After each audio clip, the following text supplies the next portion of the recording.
think you're coming today because we have Alex Bean with us today. He is the co-founder and chief business officer at Divvy, the leader in spend and expense management. As the chief business officer, or CBO, Alex oversees all the strategic initiatives within the company with a special focus on growth and product development. He co-founded Divvy just 3 years ago in 2016 when he saw one of the world's largest industries, finance, lacking an innovative product for companies to manage their spending. Driven by a passion for entrepreneurship and innovation, he developed a product now used by more than 3,000 companies across the country. When he's not finding new ways to enhance Divvy customer experience, Alex enjoys playing golf, skiing, and spending time in the outdoors with his family. I've known Alex now for about 30 minutes. I'm proud to welcome to the stage. Will you please join me in welcoming Alex? Appreciate it. All right. How many of you guys have heard of Divvy before? Oh, that's not bad. So today we're going to spend, I think we have a little bit over 30 minutes. I will tell, I'm double mic'd here. I'm hearing a little bit of a double. Oh, yeah, there it is.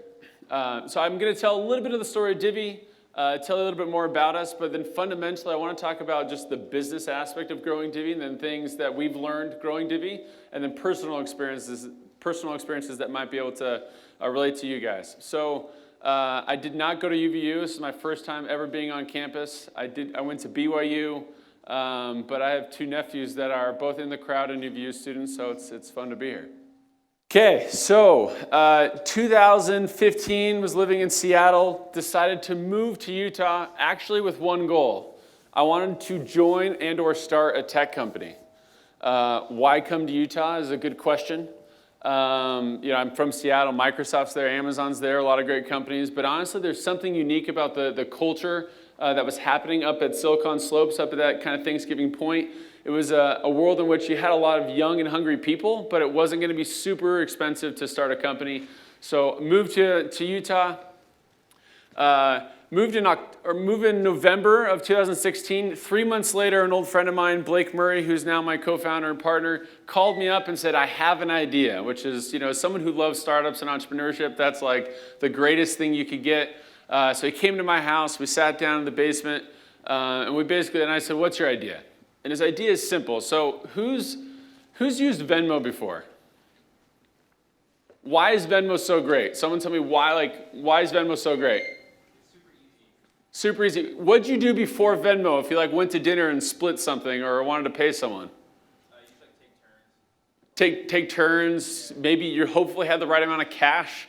Or if you were totally awkward, you'd say, what's your bank account number? And they'd look it up and they'd write it down and you'd send them a check and it's ridiculous.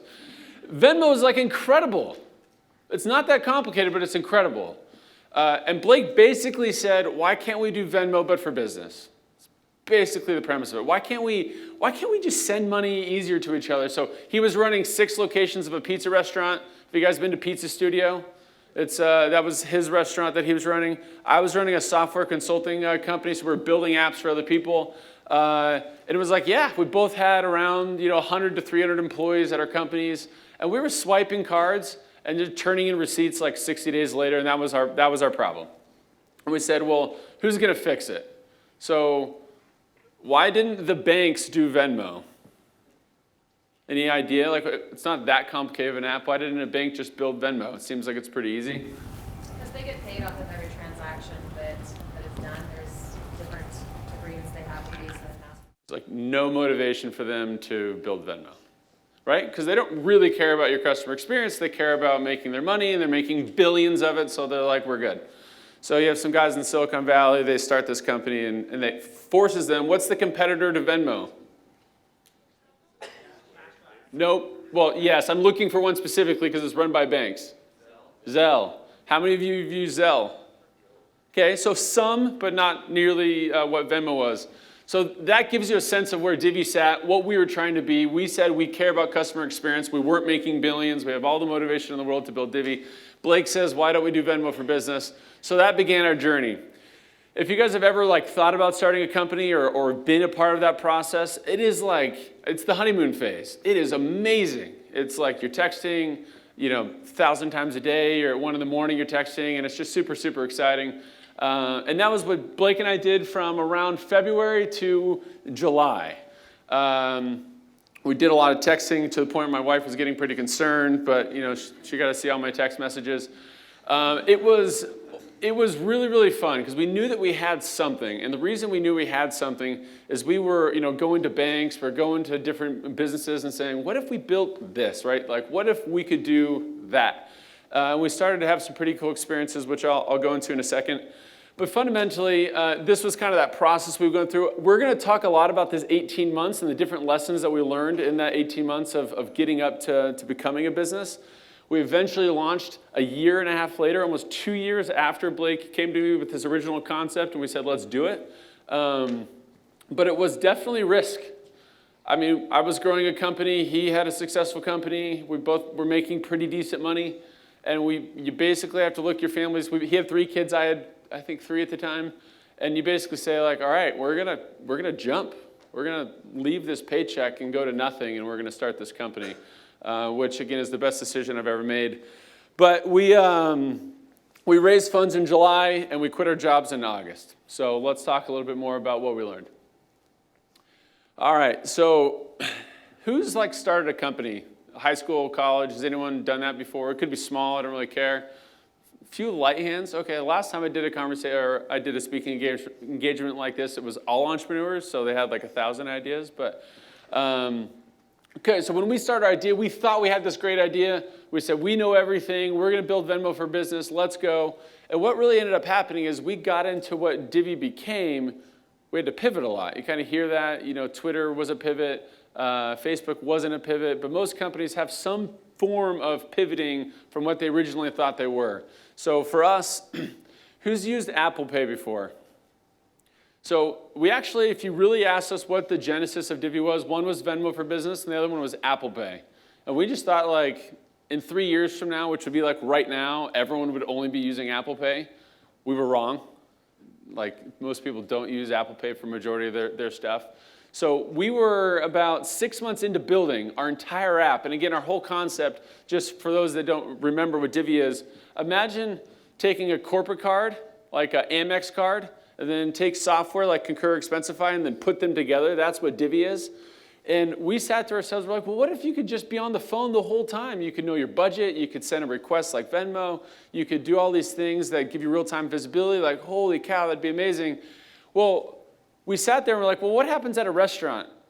You're just going to give the waitress your phone and they'll just go back and tap it? I mean, it's just it doesn't make any sense. We basically sat there and said, shoot, we can't do it. So what happened for us, it was just a Friday. We had an all hands, so there was 20 of us at the company at this point. So we have 20 families that are a part of this company, which is a burden. If you haven't started a company, you feel a burden every time someone gets hired because you're that's another family, another person that's relying on this thing to succeed. And we sat there and we said, well, what do we do? If we can't use Apple Pay, what do we do? And we threw ideas on the whiteboard and we went back and forth. But the answer is Blake and I went home on Friday thinking the company was done. This was October, about October of 2016. We thought it was over. And we literally said to ourselves, go home, take a breath. It's going to be okay. We're going to think through something. We just don't know what it is. And honestly, there's a little bit of a life lesson, both in business and personally. You get to these problems that seem insurmountable, and they can, in the moment, think I don't know how I'm going to get over this thing that just occurred, this injury, this disease, this whatever. And we just said, okay, let's go home. Let's see our families. Let's relax. By the next morning, we're on the phone, spend the entire Saturday. We have our ideas. We go back and forth, and we're able to get past Apple Pay, and we move on. But that was an early big pivot of we can't really do this. Has anyone ever used a virtual card? Love it. No one. Pretty much no one. Someone raised their hand over here. Who's used a virtual card? Okay, you? You want to tell everyone what a virtual card is? You're the tech guy here, the Steve Jobs. You know what a virtual card is. Why don't you explain it to everyone? It's like a temporary card that you can create for a person to purchase it. Is it physical? No. Okay. So it's not you guys look, if you pull out your wallets, you're going to have your credit card, has a 16-digit number. That is a physical card. It's one number. It does not change. Virtual card changes all the time. You can create one card. I can give it to you right now, and it expires in 10 seconds, right? I can set those types of parameters. It's a virtual card. We had never, like you, we had never heard of virtual cards. So when we started working with US Bank, they came to us and they said, what about virtual cards? And we're like, yeah, what do you mean, what about virtual cards? What is this? And they started telling us, and we're like, that's genius. So can anyone think of a use case? Why would you give someone a vanishable card? Why would that matter? My parents did it all the time when we bought video games because you didn't want your information on the internet. Okay, security. You don't want your information on the internet. It's perfect example. Why else? Who else buys SaaS products? Does anyone here use Netflix? Hulu? What if you forget what if they get hacked? Or what if you forget you're paying for it and you leave and you just it keeps hitting your credit card? They have your credit card. So there's a lot of reasons that we realized oh, this is actually a big deal. We didn't know it at the beginning, like you, we learned about it, but then we brought that into what we built, and it ended up being a pretty integral part. We'll talk about that in a minute too. Okay, so I want to talk a little about highs and lows, and this will, I think, I was talking to Tom at the beginning of this. I was saying, hey, are you guys interested in knowing more about the story of Divvy? More interested in knowing just about business in general? These are Divvy stories, but they are very relatable into when you go into the business world.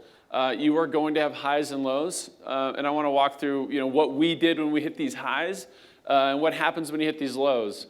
And if you go to Divvy, we have a lot of great people that do a lot of things. So at this point, I'm not removed, but a lot of people are taking on the batons of Divvy. But I have one saying at Divvy, and it's things are never as good as they seem, and they're never as bad as they seem. Because when you're entering the business world or entering your career, or for us starting a business, there are days where I come home and I tell my wife, I'm like, we did it. We're like Jeff Bezos. We're the richest people. This is amazing. The next day I'm on LinkedIn saying we got to look for a job. It's over. It's done. I'll just call my old boss who I hate and we'll get a job and it's fine. And it is a roller coaster of emotion that you go up and down on. So the highs. So for us, US Bank, we talked to a lot of community banks, different regional banks like Zion's, but Blake had been working with US Bank for his pizza studio, and it was all right, they're a top 5 bank. That's a big dog. Let's go see what these people say. So we started climbing the ladder. We had our Envision screens. Do you guys know what Envision screens is? It's like a clickable design. It's not anything at all. Anyone who knows anything knows that you've built nothing. You've just shown us some designs and they could do the same thing. But that's all we had. We had Envision screens. We're on our way. We're dressed up, maybe not in suits like all the bankers were, but we were dressed up nice. We're flying to Minnesota, which is where US Bank is. And we get there and we're on the 13th floor. And it's their main US Bank conference room, and a lot of people in suits file in. Everyone's got an S and a V and a P at the beginning of their titles, and it's pretty senior. And we're like, okay, this is it. This is a big deal. This is before we'd raised funds. So Blake and I go in there, and it was one of those meetings for an hour and a half. We were just up there, and we were teaching these bankers that Venmo exists, right? Think about it with that mentality. We're saying, but hold on, you don't have to have exact cash, and you don't have to, write down their account number. You can do these things that we want to do, and we were blowing their minds. We left that room. It was almost like we left with an applause, because they didn't really applause us, but they were pretty excited with what we were building, and that's the moment we knew we had something. Have no idea what the something is, but we knew we had something, and there's this high. This is this adrenaline you get from a sporting event or for something where you're doing it. And that's what we felt when we left US Bank, and that was when we committed to ourselves that we were going to quit our jobs and we were going to go, because we knew that we had something. But you know how it is. It's never as good as you think, and it's never as bad as you think. So for a year, we worked with US Bank. Big partner. We raised funds. We raised $10 million was our first round, and we basically were going all in on US Bank. We had all these great opportunities. We get a call. This is in April of 2017, so again, almost a full year. We get a call, and it's from our US Bank relationship manager, and he basically says, it's over. Well, what do you mean? Well, what do you mean it's over? We've invested our entire business into this, and it's a compliance thing. It's a regulation thing. We got to shut it down. And that was a day where, again, Blake and I think it was a Thursday, we went home and it was it is over. We have I think at that point we had 25 people on our team, so we're big. For us, we were big. And it was over. And that was a low. It was like, there's nothing we can do. We can't change the compliance regulation. If you ever get into this world, you know you can't do anything.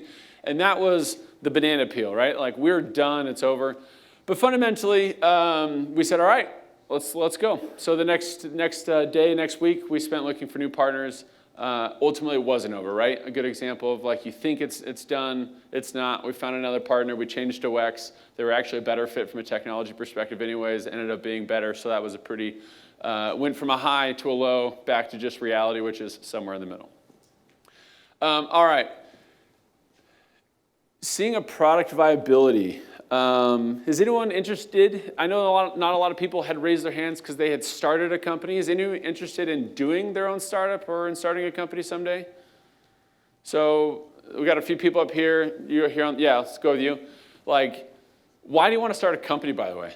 Because you're crazy and you shouldn't do it and the odds are against you, but why do you want to start a company? Because it seems interesting to dive into it and figure out all the ways that you can be profitable and serve a purpose and get people what they're looking for. So there's really two reasons. Like, you're either going to start a company because you think you can make a lot of money, or you think you can learn a lot. And you said learn a lot, right? Like, you want to go through the challenge of learning a lot. There was someone else up there who wanted to start a company. Anyone else up there? Yeah, right there. I want to be my own boss, be able to control my own fate, and I want to make a lot of money. All those are good. Those are all really good stuff. Nothing's better than that. What he said? Yeah, so tell me if I repeat correctly. One is he wants to be his own boss, which I promise you, it's like a general rule of thumb. You will eventually hate your boss, and you will eventually want to be your own boss, or get another boss, or do something. But he wants to be his own boss, control his own fate, and then the third thing is want to make a lot of money. Good stuff. Okay, so if you're going to start your own company, like, what's the process of starting your own company? Like, what do you do to see if people are interested? If you have something you want to sell, what do you start doing? Sorry, what? You go to market. What does that mean at the beginning of a company? You don't have $1 million, you can't do a TV ad. Like, you have an idea, how do you test it? GoFundMe is a way to do it. Kickstarter is a way that a lot of people do it. But like, if you start thinking about it, every idea starts like, the napkin, or starts in like this, it's an idea. So then you start telling your friends, then you're going to tell your partner or spouse or whoever, and then you're going to tell your parents, or now eventually you got to start telling strangers, and that's kind of my point here. So your friends are always going to like your idea for the most part, unless they're real friends and they tell you you're an idiot because your idea is actually not great. But most of them will nod their head and say, yes, it's good, we like it, oh man, you're super smart. Your spouse will for sure think it's a good idea, and your mom will 100% think it's a good idea. But there comes a point where you have to go to strangers that you don't know. I don't know you. And at some point I have to say, okay, here's my idea. And I have to tell you my idea. And I'm going to ask you if you think it's a good idea. And if I asked you my idea right now, he'd probably say yes, because social norms indicate he doesn't want to make me feel awkward. But if I eventually said, no, will you give me $100? You're going to say, I don't have the money, or I'm not interested, right? Did you have? Yeah, just a quick question. At what point after you had your idea, did you seek to protect it, like with a copyright or a patent? Oh, yeah. So he's asking about patent, copyright question, like to protect the idea. I'm going to finish this, and that will dovetail right into that. That's a good dovetail. So we basically said, okay, we got to start going to strangers, and that was really what I did. I took Envision screens, which is designs that are clickable, and I started calling businesses in the area, started going on LinkedIn, finding strangers, and I wanted to pitch them this, like 30 minutes, I'd go through the spiel, and the reason that we knew we had something is because we heard people not say like, oh, that's nice. They would stop me, and they would say, what? Hold on, you can do that? Or like, they'd say, wow. They would audibly express amazement or wow. And that, again, we had nothing. We had designs, but that was what told us that we had something. And that was, to me, like personally, when you have like this idea, it's like a baby. It's like you want to show it off to the world. And if the world tells you your baby is ugly, then you don't feel great. But when they start to say like, oh, that's amazing, you're like, I knew it. I knew my baby was the best. That's a high for us. What he's asking about is patent, copyright. And in the tech world, the answer is you can't. There's really not another way to go around it. There's a common fear. If you have a good idea, don't tell anyone because you want to protect it. Honestly, I'd tell everyone in the world you possibly can. There's going to be 10 other people in the world doing it. They could be in China, they could be in Australia, but there will be someone thinking about it some way. And you want to figure out where your niche is. You want to figure out what you have and who might be able to help you on that. And you can only do that by telling people. So trying to protect it, yes, we're patent pending on 3 things. We're going through the process, but the reality is patent means you have to expose the exact recipe, and they just change, 2 teaspoons of salt, and they say, well, we'll just write it in Elixir, not Java, and we're fine, right? So they can kind of go around it. So you can't really protect it, and frankly, I wouldn't try to protect it. Just go do it first and go do it fast. That'd be my answer. Okay. Any other questions just randomly? We've got a few other stuff we're going to go on, but just want to take a pause. Yeah. You say, like, how did you get your co-founder, the relationship background? Yeah. We met in 4th grade when we played paintball the first time we met. We just bond ever since. So we grew up together around the corner from each other. We're non-techies, which is interesting, right? So like it wasn't like I was the developer and he was a sales rep or vice versa. We just both business guys that said we have this thing we want to do. So I know a lot of people, if they're going to start tech, they go find a technical co-founder, they go find someone who's going to bring them the money. For us, it was just like he had an idea, I helped him create the idea, and we said, let's go do this idea, which is good. And honestly, it's like going into business with family. I'll get you. It's like going to business with family. There are pros and there are cons. My family's been in a family business for 30 years, and there are things that like you can trust that person in a way you can't trust another person. But there are also like arguments you're going to have with that person that you would never have with a regular employee. That's what Blake and I are like. Like we're old friends, we're close family, and there's things I would never trade for the world. And there's also other things that more nuanced than other people. So, yeah. When looking for a partner, every entrepreneur I've ever talked to, they all talk about like the same importance of like having a partner. Yeah. What are the qualities that you would look for? So you kind of said that like the being personally close to Yeah. people, the cons.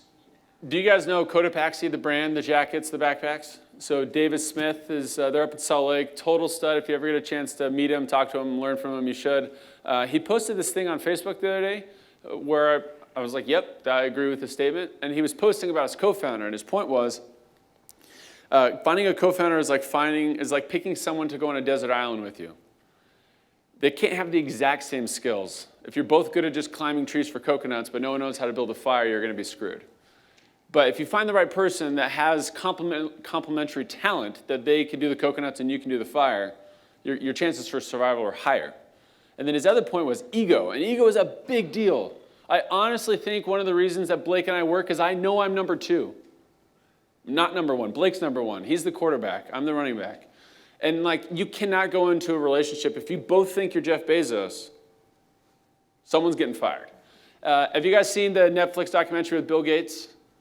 So super fascinating. If you haven't, it's like 3 episodes, but there's this dichotomy between Paul Allen and Bill Gates that people don't really know. They think Bill Gates was always kind of the clear leader.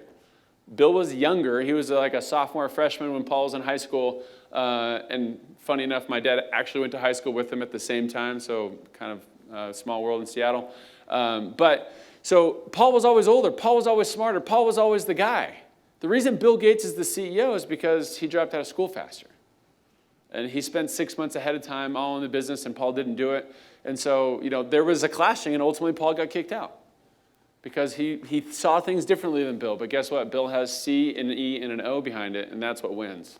So it'd be like looking for complementary skills and then looking, for ego. Like there's got to be a trust. There's also got to be an understanding of who's playing what role. Because when more money gets involved, it gets tougher. It gets tougher. Cool, over here. So his question is on timing for trends, right? So if you see this trend and it's up and coming, do you want to be the first one there? Do you want to be the last one there? What's the happy medium? Is that fair? Who was the first internet browser? Was it Google? No, it was. I think it was Netscape Navigator. I think there might have been 1 or 2 like pre even them, but I think Google was like 5th. Like they're not the first ones on the scene. And if you look at like a bell curve on early and late, I don't know if there's one right answer, but I would probably go like if you want to see product market fit and traction, You want to see a little bit of movement because the first one there usually is uncovering rocks and they're using different tools than you're going to use for scale. You want to be the one that says, no, there's something here, but no one's dominated the market. There's no gorilla in this market. There's no dominant player. We're going to go there and we're going to do it with different tools and different skills and catch it. So it's definitely not first. You want to be kind of right in that sweet spot of probably like a little bit right after first. You see enough trends, but then go do it bigger than the initial group because most people stumble onto trends. Most of the time it's like some mom in California is building something called a crock and no one really knows and all of a sudden it comes out and it's kind of a thing. Well, that mom's not necessarily built to go big. So someone who wants to go in and get funding can go bigger and go faster. And frankly, usually they win. You, the consumer, do not care who's first. I promise you. You might think you're rooting for the underdog. You don't care. You're rooting for Netflix because they have the best shows, not for Blockbuster because they were there first. So like consumers are ruthless. We are ruthless. We don't care. We are capitalism. That would be my response to that is like, it's unfortunate, but yeah, go find someone small who's doing something and you could probably go crush them if you have the right money and people. Any other questions? If not, we're going to go through a few more. Okay. All right, so title of this is Disruption Strategy. So kind of, not really on the trends thing, but if you talk about like, why did Divvy work? Working, I mean, we still have a lot of stuff to go. We're not Microsoft, but you know, why is it working? For me, have you guys heard the 10x rule? Like something's got to be 10x better for you to leave inertia and to do it? Okay, yeah. No, it's not 10, that's different. What? Yeah, I think it's Peter Thiel. Grant Cardone's 10x strategy. How do you scale 10x? He's more of a sales guy. I think it's Peter Thiel. But like, you're wearing a sweatshirt. If I offer you a sweatshirt that's like marginally better, you're like, I'm already wearing this sweatshirt. The sweatshirt's got to be 10x better. It's got to be cheaper. It's got to be more comfortable. It's got to breathe better, all this stuff. So for us, we couldn't enter a market in which we are facing gorilla after gorilla. Amex, Visa, every bank you've ever heard of in your life, Expensify, Concur. These are trillion-dollar or billion-dollar companies. So for us, we knew we had to have something, and for us it was this. It was a two-pronged innovation. One was price. Concur is $10 to $15 a person. Expensify is $10 to $15 a person. We said, well, what if we're free? But that was pretty attractive. People tend to like free. Venmo's free. Okay, we'll do it. Well, we need to make money, so we had to figure out how we're going to do that, and that was the card. Amex makes money, but you're not paying for Amex. So we started to say, okay, our first innovation is price. We're going to be free, but we're still going to make a lot of money. Okay, seems good, but it's not enough. The next innovation was software. So we were like, well, Expensify's got decent software, but like, how are we going to be better than their software? So for example, we knew that if we were going to underwrite Mr. Small Business, they needed credit. A lot of players in our space decided to go with debit. It is easier, it is cheaper, there's less regulation. There's a lot of reasons to go debit. And in fact, our team was begging us to go debit. And Blake and I sat there and we said, we can't. We will only be 2x better, it will not matter. We have to do credit. And it probably cost us 10% of the company and millions of dollars. Like, it was not an easy decision, but we knew we had to do it if we wanted to be something. So we decided to do credit. We had to do real time. When we worked with US Bank, they said, well, we'll batch file all the info at the end of the day, because that's what banks do. There's no, back to this comment earlier, there's no reason for them to want to do better. They have these processors, and it's like, it's fine. We're like, well, no, our whole thing is like real-time budgeting. It's like, so people know exactly how much they have in that moment. If it's not real-time, it's worthless.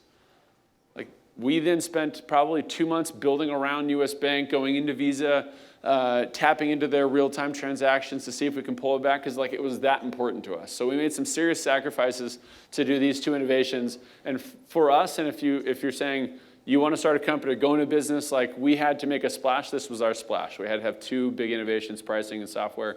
And for us, that's been our meal ticket that we've been driving.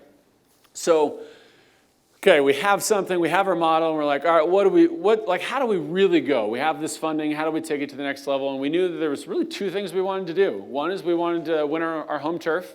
So we wanted to sign the big dogs in Utah, right? Qualtrics, Domo,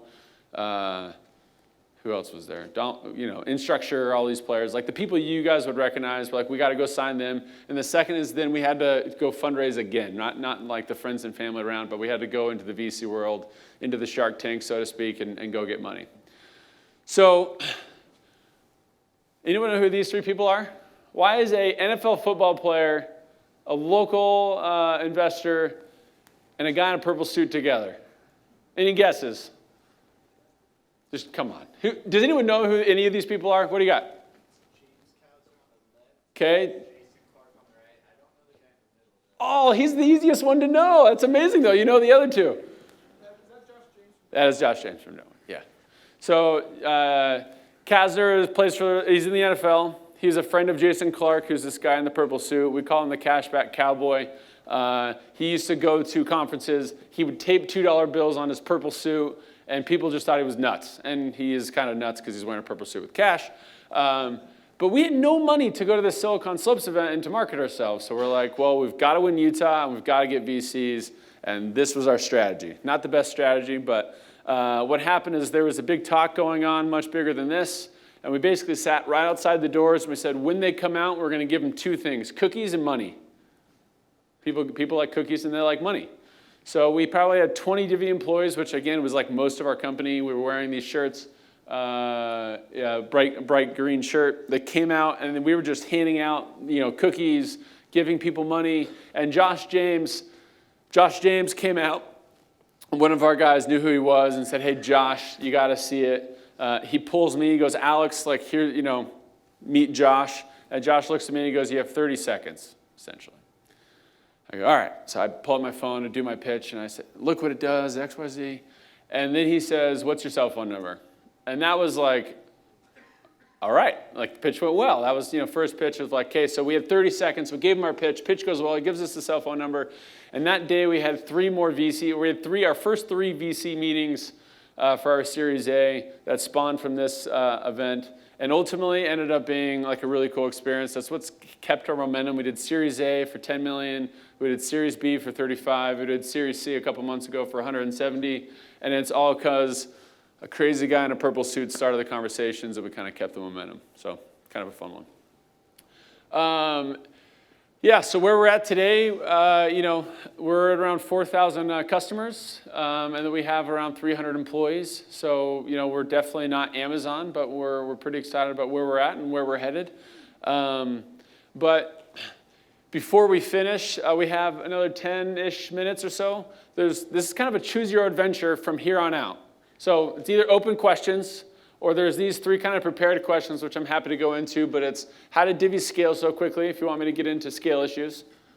What's the best time for a company to raise money and why, or if you should raise money if you're thinking about that? And then should I start my own business?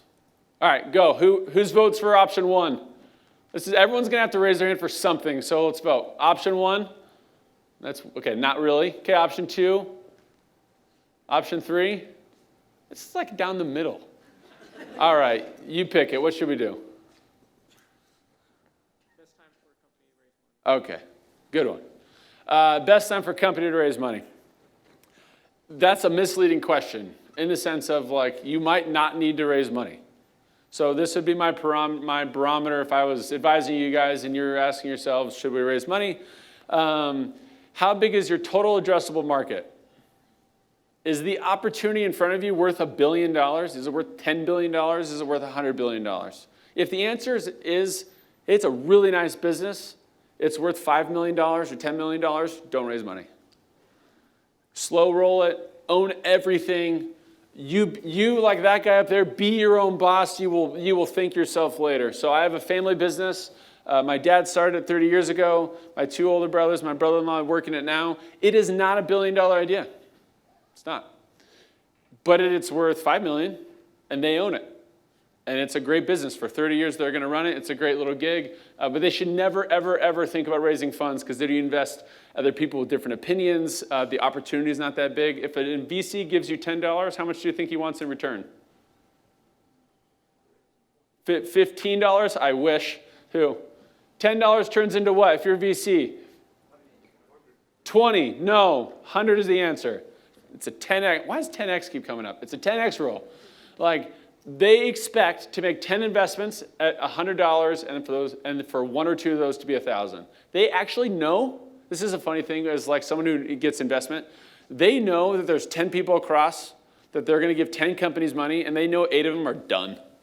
They've lost money. It's gone. maybe 7, maybe 6 if they're lucky, but like they know mathematically most of them are not going to make it, even with $50 million checks. Isn't that like crazy to think about? Like they're handing over $100 million knowing it's gone. But they also know, if they're smart, that 2 of them are going to end up being worth $10 billion and pays for their whole fund. So when you ask yourself, should we raise funds? Do you have customer product fit? Do you have something to show to a VC that you can go, and is your TAM big enough to ultimately say, yep, it's a big enough idea where if I take 1 million, I can definitely get them 10, and I can make all the money I want to make as well, right? So that's the math. That'd be the best way to answer it. Okay, who wants to pick next one? First one or third one? Third one? What are we at? Should I start my own business? Okay, good question. So most of you juniors and seniors, is that fair? Kind of like going through, probably looking at internships. I'll talk to you who asked the question. What do you think my answer is to this, in your shoes? I think you would probably say that no, right now we should not start our own business. We should probably get some work experience first. Yeah, that's accurate. And I am a risk taker. I'm a startup guy. I love risk. I'm totally comfortable with it. I would advise people later on in life.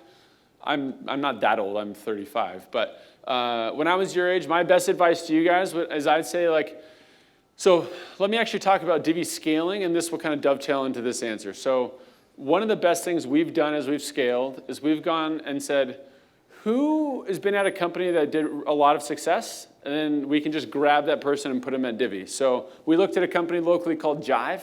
They went from like 10 million to 100 million. They got sold for 400-ish million to LogMeIn.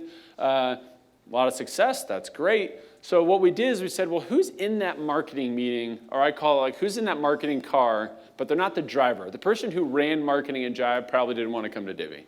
But the person who was in the back seat of that car at Jive, who was in the car, in the conversations, in the meetings, knew the numbers, knew the process, that person in the car, we want that guy. And we're saying, we're going to give you the keys to come drive this car that's a rocket ship. You just did a rocket ship, but you're still hungry. The person who did it is probably not as hungry, right? He's made some money. He wants to go get another job. They're going to pay him money. That wasn't us. We were still rolling up our sleeves. So we went to like 3 or 4 different companies. We admired them. We said, we love what you're doing. And we poached their number 3, poached their number 2. That was what we did. And it worked. Now, coming back to this, though, if I were you guys, my advice is go to a company where you can find someone who drives the car. You want to be in the car. You won't be driving it. You're young. You're starting your career. You're not going to be driving. But go to the company where you can sit next to the person driving the car, where you're in those conversations to do something. So let me talk about what this means. So if you're too small of a startup, you don't have any capital, you can't recruit significant talent. So unless the person starting the company is a car driver, I'll just use that terminology, is a car driver, then they're not a great mentor. There's not going to be 5 different mentors for you at this company. When I was 26, I had an opportunity to go run an action sports company. They were small, they were doing like $1 million in revenue, but there was 2 people at this company that I considered car drivers. I wanted them to be my mentor. So I took less money and I said, I just want to be in the car with this guy. I want to be in the car with that guy. And for me, it was definitely worth the risk because I learned things I would not have learned if I was just taking a sales paycheck. I actually literally could have made like double my money. Again, it wasn't like a ton of money. It was just double what I was making if I had stayed as a sales rep. But I decided to jump because I wanted to learn and I wanted to get in the car with these people that were going to teach me some stuff that have changed the course of my career. If you go too big, so sometimes you get lost in a company that's too big. Now let me caveat that. So like if you go to an Amazon or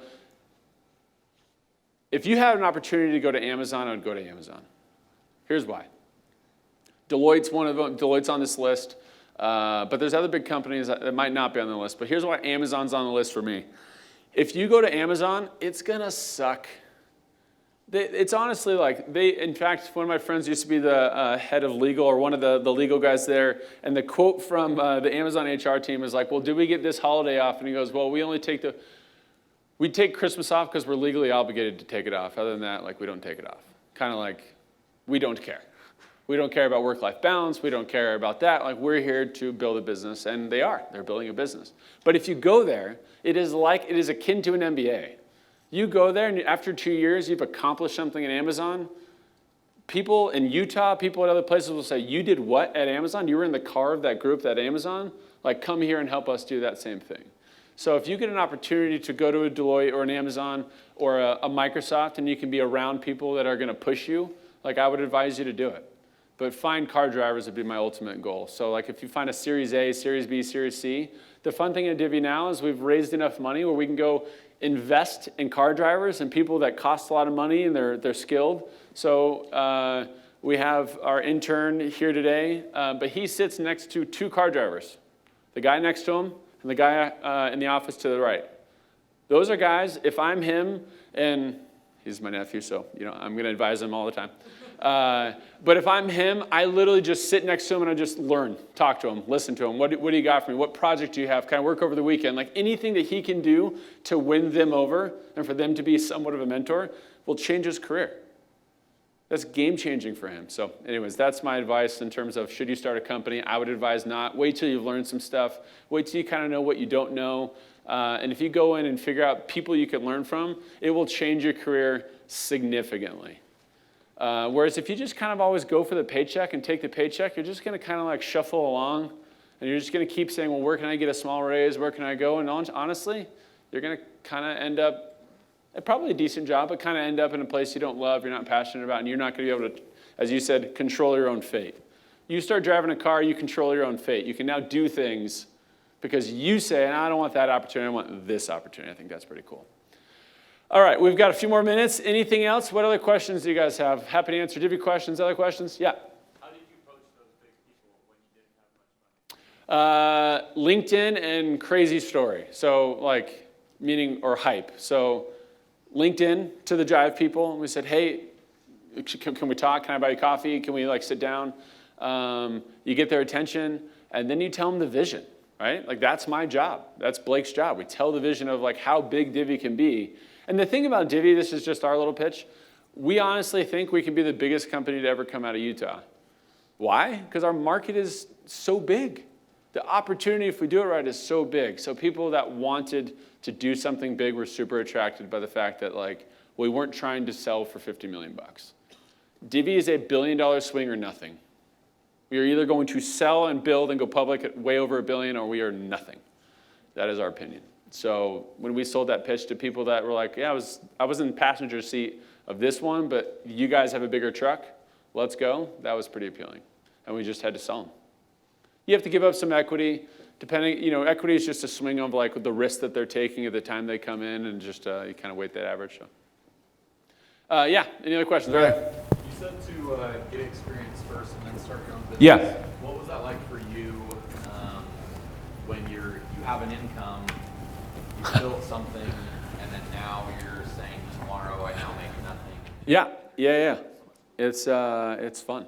It's my wife is fortunately my wife's been around the block with me I think 2 times for sure, maybe a 3rd time in there where I basically came home and I'm like, I'm quitting.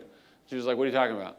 Like, where are you going? I'm like, yeah, I don't know that yet. I just know I'm not showing up to this place tomorrow. And she just, if I'm being totally honest, she's amazing. She's awesome. And she grew up poor and was like, I guess, like whatever, like go for it. So we're like, okay, let's go for it. So that's where we're at. She's like, as long as we have money for food, like go for it. But it's hard. It really is. So yeah, we were doing quite well at my last company. And honestly, like the paycheck was phenomenal. But like for me at that age, like I wasn't about just the paycheck. I was like, I don't like the person I'm working for. I'm not passionate about the project. So it was easy for me to say, if I have to go make the money, I'll go sell whatever I need to sell to make it. But like I wanted to build something. For me, and this is just my dream, I wanted to drive down this road and see a building with my logo on it and be like, I built that. Regardless of what the money outcome is on the other side, I just wanted to build something great.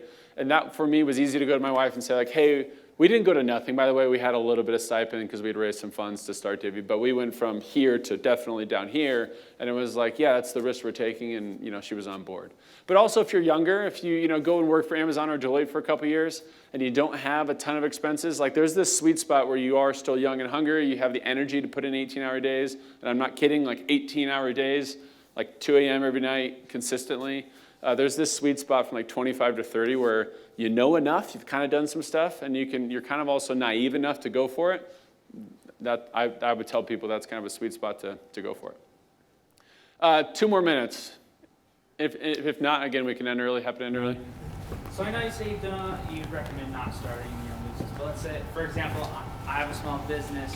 What would your advice be? Like, I've already taken the risk. Yeah, are you making money? Yeah. Great. What would you recommend? Like, if you're making your own money and you're like in a position where you already have the small business and it's like pretty fruitful and you see the plans, go for it. Like 100% go for it. So I'm not saying like leave opportunities that are sitting there, or if you have a family business that you think like, you can take over and there's a lot of opportunity there, like, yeah, that's unique. Go that route. If you're sitting here and saying, I don't know what I'm going to do after college, my advice to that person would be like, leave Utah, go to San Francisco, go to New York, go to Seattle, go cut your teeth for 2 to 3 years at a company that's going to make you cut your teeth. And then if you want to come back to Utah, or then if you want to go to wherever you're going to do, go back there. That's the silo of that. Okay, right here. So I'm sure you've heard and had a lot of ideas about businesses and about how do you choose which one you want to pursue, or So how do I invest in businesses, or how do I like say to myself, I want to build this business? Yeah. I build it? Well, back to what I was saying earlier, when you're showing people that are not your family or friends and you start telling strangers about it and they're impressed and they want to give you $100, start that one. Anything else, don't start. So I got in a family quarrel because I have a brother that wanted to start a business, and I was like, it's the dumbest idea on the planet. I thought it was really stupid. I'm not even going to describe what it is. It's just stupid. And I was like, why are we doing it? But I had another brother who was like, no, let's encourage him, let's go. And I'm like, people say it's a good idea, but they're not giving him money. Well, $10,000 later and time and effort is out, right? Like that money is wasted. And I'm just so like, when you look at like, should I start this? Should I leave my job? Should I go for any of it? You have to get to a point where you're telling strangers and asking money, whether that's a commitment for money or whether it's actual dollars, you have to get them to say, you know what, this is worth my time or this is worth my money, because that's a vote. Them saying it's a cool idea is just not a vote. Like it's clearly not a vote. So I think that's it for today, guys. Thanks everyone, appreciate it.